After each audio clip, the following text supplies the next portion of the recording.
Le circuit du Val-de-Vienne accueillait les 26 et 27 mai la troisième épreuve de la saison du championnat de France Superbike après Le Mans et Nogaro. Le soleil et les températures estivales tout au long du week-end ont permis à l'ensemble des concurrents d'évoluer dans des conditions idéales sur une piste resurfacée. En Superbike et en trophée 600, Pirelli, Julien Dacosta et Kevin Zalaï comptaient bien poursuivre leur sans faute depuis le début de saison. Dans la catégorie Supersport, en l'absence de Louis Bull, grièvement accidenté le 11 mai dernier sur le circuit de Dijon-Prenois, Grégory Leblanc avait une belle opportunité de faire le break au classement général. Dans la catégorie 125 Moto 3, on pouvait noter ce week-end la présence dans la Vienne de l'équipe Technomac CIP TSR, habituellement engagée en Grand Prix. Mais après avoir dominé les essais du vendredi et du samedi matin, Alan Techer et Kenta Fuji ont dû renoncer à disputer la course du dimanche. En effet, suite au contrôle technique, les deux machines de GP ont été déclarées trop bruyantes pour le championnat de France. La tolérance sonore étant plus importante en Grand Prix, on en a tout de même profité pour découvrir Alan Techer, 17 ans, et le japonais Kenta Fuji, 18 ans, qui effectuent cette année leur début en championnat du monde Moto 3. Je suis grassois, donc moi j'ai commencé la moto à l'âge de 4 ans. Donc j'ai commencé sur un Piwi, j'ai fait mes premières courses en finissant dernier. Ça comme tout le monde, il faut bien un début à tout. Après je suis parti au championnat de France en 150 mini-bike au sein de la fédération. Après je suis parti au championnat d'Espagne en Metraki 70, donc une formule complètement à part. Et après je suis revenu en 2009 en championnat de France 125 Challenge de l'avenir. Je fais une saison correcte. Après j'ai fait l'équipe de France. Et toujours au sein de l'équipe de France, toujours au sein de la fédération. Et après en 2010-2011, j'ai fait la Red Bull Rookie Cup où 2010 c'est un peu une année noire et où je me casse le bras à la première course. Et en 2011 où je fais 4 podiums dont 2 victoires. Alors vous êtes passé par le Challenge de l'avenir au tout début de votre carrière. Est-ce que c'est une bonne formule pour débuter en moto ? Écoutez, c'est une très bonne formule parce qu'on a un soutien technique au niveau mécanique et technique au niveau pilotage. Donc ça c'est important. Après on roule sur des circuits où il y a des références au niveau chrono, donc ça on peut savoir où on se situe, donc c'est plutôt pas mal. J'ai débuté ma carrière à 11 ans en intégrant une école de pilotage. J'ai ensuite effectué mes débuts en compétition et rapidement j'y ai pris beaucoup de plaisir et trouvé ça très intéressant.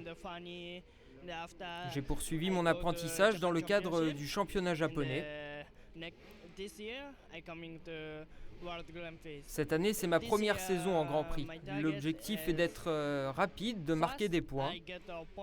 Et pour mon premier Grand Prix national à Motegi, essayer de terminer sur le podium.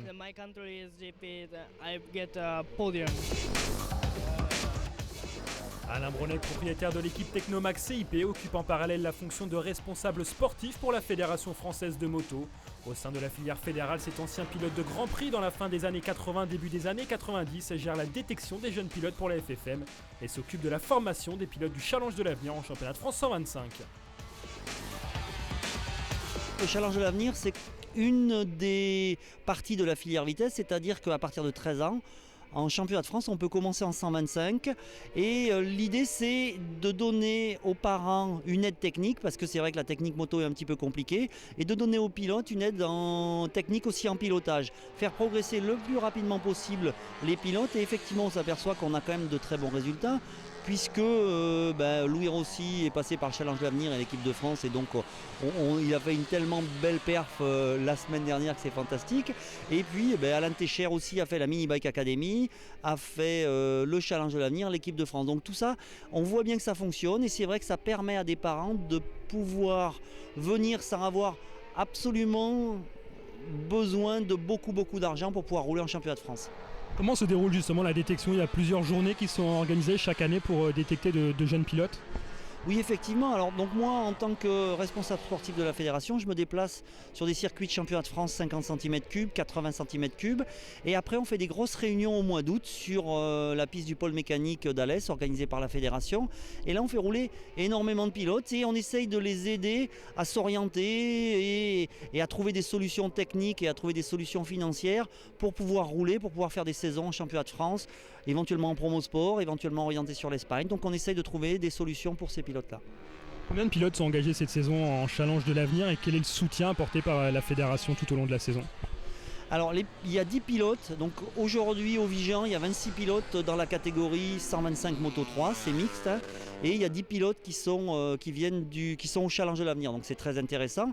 Et après, la suite des événements, c'est que tous ces pilotes vont être invités au mois d'août pour rouler sur une Moto 3, donc la Moto 3 de l'équipe de France, organisée, donc cette détection va être organisée par la Fédération française de moto.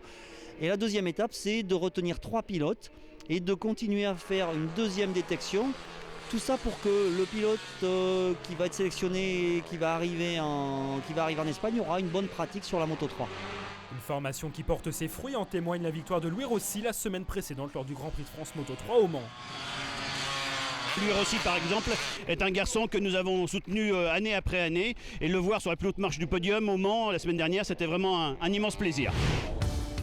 Toujours dans la catégorie 125 Moto 3, le Parisien Christophe Arciro, 18 ans, a pris le pari de disputer la saison 2012 au sein d'une équipe italienne, elle de Chiatti Racing, qui engage également Kevin Callier et Riccardo Rossi en championnat italien Moto 3. L'équipe est dirigée par l'expérimenté Valerio Sbarra, connu dans le milieu de la compétition moto, pour avoir fait rouler au début de leur carrière en Grand Prix Alvaro Bautista, Hector Barbera ou encore Mattia Pasini. Pour sa troisième saison en championnat de France 125, Christophe Arciro dispose d'une équipe qui peut lui permettre de franchir un cap dans sa carrière. J'ai commencé la moto il y a 4 ans, à 15 ans. Puis après, avec mon père, on a roulé pendant 3 années. Et après, on a vu que c'était difficile pour les tâches de mon père. Et on a vu qu'il fallait un team pour vraiment être devant et pour être regardé, quoi. Alors pourquoi avoir fait le choix d'une équipe italienne pour le championnat de France? C'est un choix assez original, un petit peu osé? Motivé par l'expérience italienne en championnat du monde et championnat espagnol aussi, et le team compétent, et puis d'avoir le titre avec un team italien en championnat de France pour la première année de Moto 3, ça pourrait être pas mal. Et il y a la possibilité justement avec cette équipe italienne, l'équipe Chiatti Racing, de disputer quelques courses en championnat italien, qui est un championnat très relevé. Quelques courses au championnat italien, ouais, on me l'a proposé encore hier. Puis ouais, ce serait pas mal de faire quelques courses, les dernières courses en championnat italien et quelques courses en championnat espagnol aussi. Quel est l'objectif cette saison? Quelques podiums, voire des victoires? Remporter les courses avec un team italien pour la première année Moto 3 en championnat de France, ça pourrait être pas mal. Ouais. Dimanche pour la course 125 Moto 3, on retrouve Christophe Arciro sur la deuxième ligne en 4e position sur la grille de départ. Devant lui sur la première ligne, en l'absence des deux machines du CIP, Jules Danilo, vainqueur à Nogaro sur la Moto 3 numéro 95, est en pole position, avec à ses côtés Jimmy Petit numéro 3 et son frère Simon Danilo numéro 41 sur des 125 de temps. 12 tours à couvrir et à l'extinction des feux, Enzo Boulom numéro 125 et Christophe Arciro numéro 93 entrent en tête dans le premier virage.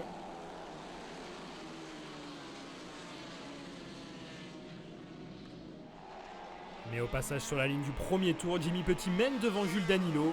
Enzo Boulom, passé sur une Moto 3 ce week-end après avoir débuté la saison sur une 125, réalise un excellent début de course malgré sa 8e place sur la grille de départ et franchit le premier tour en 3e position devant Christophe Arciro 4e et Robin Hahn, vainqueur au Mans 5e.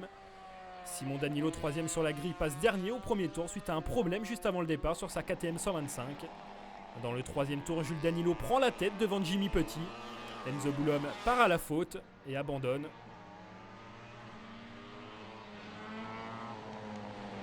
2 tours plus tard, Hugo Casadesus, alors 5e, abandonne à son tour. À mi-course, la Moto 3 numéro 95 de Danilo possède 8 dixièmes d'avance sur Petit. Arciro 3e pointe à 2 secondes et Hahn 4e à 4 secondes 9. Dans la deuxième moitié de course, Petit réussit à repasser en tête un court instant devant Danilo. Et les deux hommes se livrent alors une belle bagarre pour la victoire. Mais au final, Jules Danilo l'emporte et signe sa 2e victoire d'affilée devant Petit qui a bien résisté avec sa 125 de temps. Christophe Arciro complète le podium à 11 secondes du vainqueur. Robin Hahn échoue quant à lui au pied du podium à la 4e place. A noter également la 5e place de Reynald Castillon Giovanni qui termine premier cadet.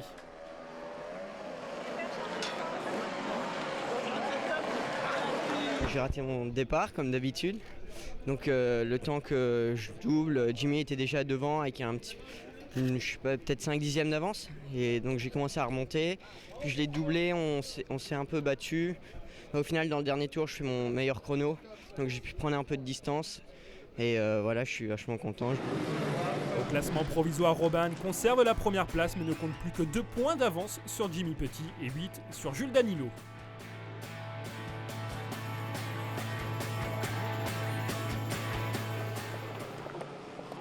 Vainqueur au Mans et à Nogaro, Kevin Zalaï a été le plus rapide samedi lors des qualifications du trophée 600 Pirelli avec un meilleur tour en 1 minute 44 secondes et 107 millièmes.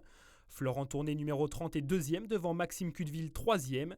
Sur la deuxième ligne, on retrouve Gabriel Ponce numéro 3, Dylan Kéroche numéro 29 et Thibaut Bertin numéro 8. 38 pilotes sont au départ. Et dès le premier virage, une chute collective impliquant 8 pilotes oblige la direction de course à sortir le drapeau rouge.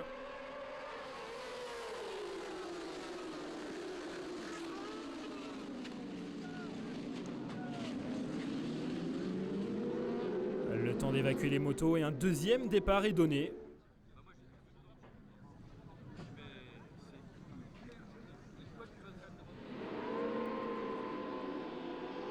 Gabriel Ponce, parti depuis la 4e place, réalise le meilleur départ et boucle le premier tour en tête devant Thibaut Bertin. Kevin Zalaï, Anthony Dumont et Florent Tourne pour le top 5. Dans le deuxième tour, 4 pilotes se sont déjà détachés en tête de course. Ponce, Bertin, Zalaï et Dumont regroupés en moins d'une seconde. À 5 tours, ils ne sont plus que 3 devant. Kevin Zalaï passe en 2e position derrière Thibaut Bertin.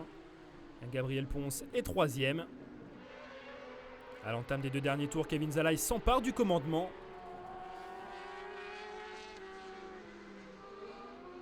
Et à l'arrivée, Kevin Zalaï s'impose pour la 3e fois cette saison à l'issue des 12 tours de course avec moins d'une seconde d'avance sur Thibaut Bertin 2e. Gabriel Ponce prend la 3e place, Dumont termine 4e devant Cudeville 5e. J'ai loupé mon départ un peu, donc je suis parti 4e. Puis petit à petit, je suis remonté. C'était une course difficile parce qu'il fait chaud. Mais sinon, je me suis bien battu avec Thibaut. Puis après, j'ai réussi à faire la différence sur la fin. Je connaissais pas le circuit du Vigan arrivé vendredi. Donc j'ai découvert le circuit en 2 heures, comme ça. Donc très content d'une 2e place.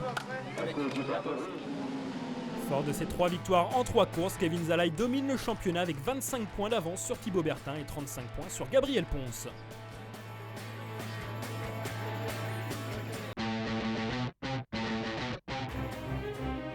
Ce week-end du Vigan a également été marqué par un grand mouvement de solidarité pour soutenir Louis Bull, 22 ans, leader du championnat de France Supersport après 2 épreuves. Grièvement blessé le 11 mai dernier sur le circuit de Dijon-Prenois à l'occasion d'une journée d'essai. Victime de multiples fractures au bassin, aux côtes et à une vertèbre, le pilote de natage dans l'Ain a également été brûlé au 3e degré.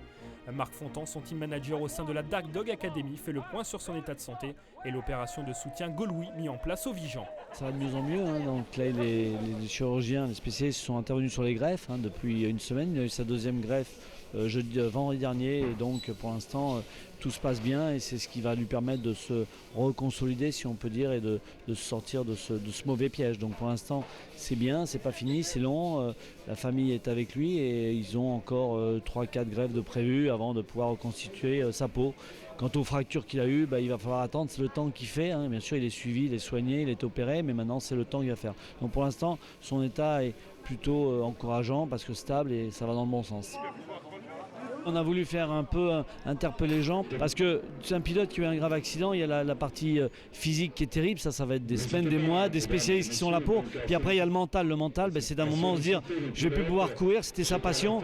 Donc pour ça, c'est ce Gaulois, c'est faire voir qu'autour de lui, tout le monde est là pour l'accompagner, l'encourager. C'est que ça reste un cliché fort pour lui, pour dire voilà Go, Louis t'es là, on t'attend et puis on pense à toi, t'es pas oublié comme souvent un pilote, il se retrouve dans sa chambre d'hôpital avec ses blessures et puis plus personne autour de lui parce que c'est très éphémère et donc c'est pour dire qu'on est là pour l'accompagner et accompagner sa famille aussi. En l'absence de Louis Bull, Grégory Leblanc a réalisé lors des qualifications sa première pole position de la saison en 1:41.547. Auteur du 2e meilleur chrono, Mathieu Lagriffe, blessé au coude gauche lors d'une chute samedi après-midi, part à nouveau à la faute dimanche matin lors du warm-up. Le pilote du GMT 94 est contraint de déclarer forfait pour les 2 courses. On retrouve sur la première ligne seulement 2 machines, la Kawasaki numéro 38 de Grégory Leblanc en pole position et la Yamaha numéro 18 de David Perret, 3e. Sur la 2e ligne, on retrouve Baptiste Guittet, Étienne Masson et Axel Morin. Au premier virage, David Perret va élargir la trajectoire et c'est Baptiste Guittet qui s'empare de la tête devant Perret et Leblanc.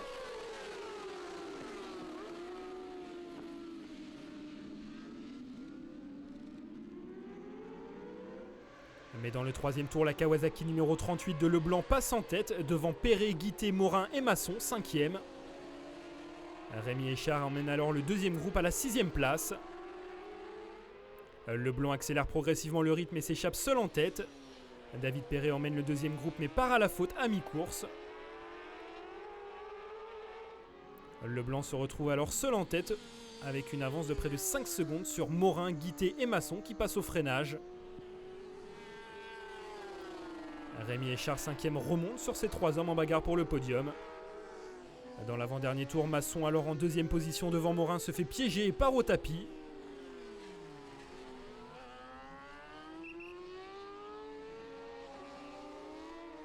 Au final, la victoire revient à Grégory Leblanc, sa 3e victoire de la saison.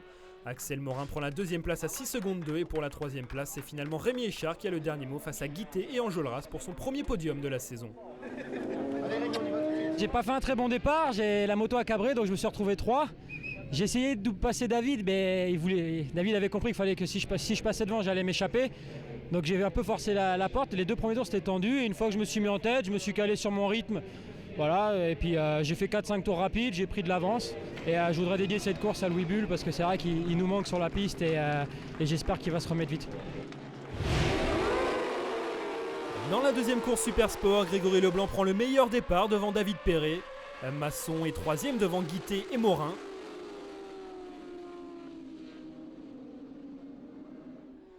Très vite, Leblanc et Perret prennent le large et comptent déjà 3 secondes 5 d'avance après 3 tours. Derrière, Valentin Debise, parti 11e, est déjà remonté en 3e position après 4 tours et lâche petit à petit le trio Morin, Masson et Guité.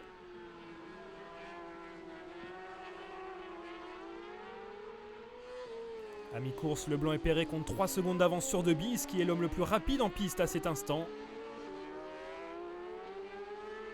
Plus loin, Masson, Morin et Guité se disputent la 4e place et termineront dans cet ordre. À l'entame des 2 derniers tours, David Perret attaque Grégory Leblanc au bout de la ligne droite et s'empare de la tête pour la première fois dans cette deuxième manche. Debise 3e est trop loin pour jouer la victoire avec les 2 hommes de tête dans le dernier tour. David Perret résiste à Grégory Leblanc et remporte sa première victoire de la saison, une victoire symbolique pour le coéquipier de Louis Bull.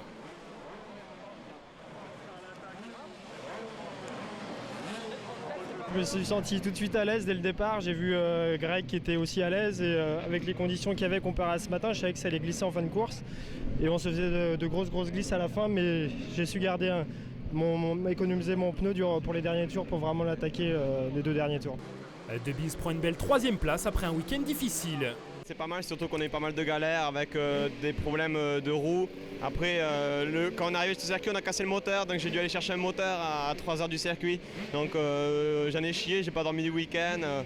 J'ai dormi dans le camion parce que j'ai oublié de réserver mon hôtel. Il est arrivé plein de trucs, mais au final, on fait 3 podiums, donc c'est super cool. L'équipe elle est super contente. Et voilà, je remercie tout le monde et tout ce qu'on fait, c'est vraiment extraordinaire. Donc voilà, c'est super cool. Au classement provisoire, Grégory Leblanc prend le large avec 135 points. Grâce à sa victoire en deuxième manche, David Perret possède désormais 76 points et devance Axel Morin et Étienne Masson.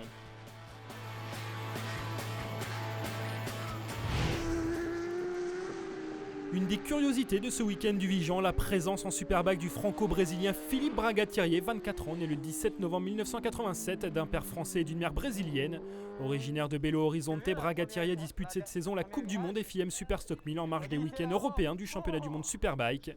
Intégré au sein de l'équipe d'André Luciana, le pilote de la Kawasaki numéro 36 effectue une pige en championnat de France afin d'accumuler du roulage après être passé de Honda à Kawasaki à l'intersaison. Comme ça, on sait. Nous, en stock, ne va pas en demi-temps et à Miller. Donc, nous avons beaucoup d'espace entre les 2 courses, Monza et Misano. Donc, pour ne pas rester beaucoup de temps sans rouler avec moto. Et une fois qu'ils nous habitent pas loin d'ici, 100 km. Donc, c'est une bonne opportunité pour faire un roulage, pour apprendre. C'est pour ça aussi qu'ils nous sont en France et ils nous choisissent même pas rouler avec les slicks, tout ça, rouler comme on roule en championnat d'Europe. Parce que pour faire vraiment, on essaye en simulation d'essai de course en Stock 1000. L'objectif c'est justement faire bonne place et rester toujours en 15 premières en Stock 1000. J'ai déjà fait 2.14 cette année et j'espère continuer. Mon objectif maintenant c'est faire un top 10. Ça c'est pour les pilotes brésiliens c'est vraiment bien. parce qu'en Brésil, après Barros qui est sorti de là-bas, ça tombait beaucoup les niveaux là-bas. Et ça commence à grandir maintenant, beaucoup les championnats brésiliens. Et si j'ai fait en top 10, ça va montrer que les niveaux de Brésil, ça monte aussi. C'est comme ça, la première virage, il fait wow. Ouais, donc après, je tout droit et je prenais. C'est une moto très sensible aussi. C'est ça mon problème avec la Kawa, c'est la grosse différence entre la Honda. La Honda est toujours un peu plus stable, plus moyenne. Mais avec la Kawasaki, j'ai beaucoup de problèmes justement. Tu fais un petit réglage et elle est beaucoup sensible. Mais j'aimais bien, la moto elle se comporte comme 600 avec un moteur 1000. On retrouve Philippe Bragatieri en 26e position sur la grille de départ Superbike avec une machine équipée selon le règlement Superstock avec des pneus de route. Devant, Julien D'Acosta a signé la pole position devant Sébastien Gimbert et Mathieu Ginès 3e, soit une Kawasaki devant une BMW et une Honda. Sur la deuxième ligne, Hugo Marchand, David Muscat et Vincent Philippe. Guillaume Dietrich, 3e du championnat, s'élance seulement depuis la 3e ligne. Le all shot est réalisé par Julien D'Acosta devant Mathieu Ginès et Vincent Philippe 3e qui se glisse à l'intérieur de Sébastien Gimbert. Au troisième tour, la Kawasaki numéro 86 de D'Acosta possède déjà plus de 2 secondes d'avance sur Ginès, Philippe, Gimbert, Muscat et Marchand. Gimbert passe 3e devant Philippe, désormais 4e. Bagarre avec la Honda numéro 99 de Marchand et la Ducati numéro 3 de Muscat. Devant D'Acosta, Phil vers sa 5e victoire de la saison. Pour la deuxième place, Gimbert réussit à trouver l'ouverture dans les derniers tours sur Mathieu Ginès qui termine sur la dernière marche du podium. Suivent Marchand 4e, Dietrich 5e, Philippe 6e et Muscat 7e. Durant ces 2 dernières années, ça a été laborieux. Là, vraiment, on arrive à exprimer tout le potentiel de la moto, de l'équipe. Vraiment content. C'est clair que Seb, je sais pas, on va discuter, mais je pense qu'il a eu un petit souci ou un truc du genre et je m'attends cet après-midi à une bataille féroce. Gimbert parvient à limiter les dégâts avec cette deuxième place après une grosse chute samedi matin. Ça va? C'est un week-end très difficile pour moi. Physiquement, j'ai eu une chute, on s'est accroché avec Thomas Métro et j'ai jumpé sa moto, donc je suis tombé sur les fesses assez lourdement. Je pense que j'ai une petite vertèbre qui est déplacée, donc c'est vrai que j'ai passé une très très mauvaise nuit. J'ai été super bien soigné par le kiné de la fédération. Et c'est vrai que pour moi, c'est des courses qui ne sont pas faciles, alors que d'habitude, c'est un peu plus facile physiquement. La deuxième manche Superbike, une nouvelle fois, Julien D'Acosta réalise le meilleur départ. Derrière, une chute collective implique 6 pilotes.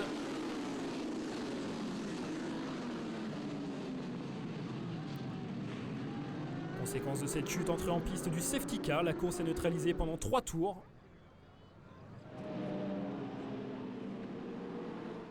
Lorsque la course est relancée, Julien D'Acosta reprend son rythme et distance immédiatement Ginès, Gimbert, Philippe et Muscat.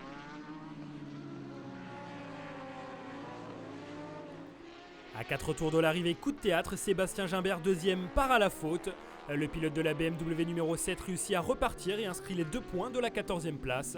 Devant, D'Acosta remporte une 6e victoire en 6 courses cette saison. Pour la 2e place, Vincent Philippe sur la Suzuki numéro 52 prend le meilleur sur la Ducati de David Muscat. Je suis vraiment désolé pour Seb. Là, en plus de nos performances, on a la chance qu'il s'en mêle. On va pas crier victoire trop vite. C'est sûr que là, vraiment, on doit avoir une sacrée avance. Au classement général, carton plein pour Julien D'Acosta avec 150 points, soit 48 points d'avance sur Sébastien Gimbert. Guillaume Dietrich est 3e devant Vincent Philippe et Mathieu Ginès. Prochaine épreuve le week-end du 16 et 17 juin dans le Gard sur le circuit de l'Édénon.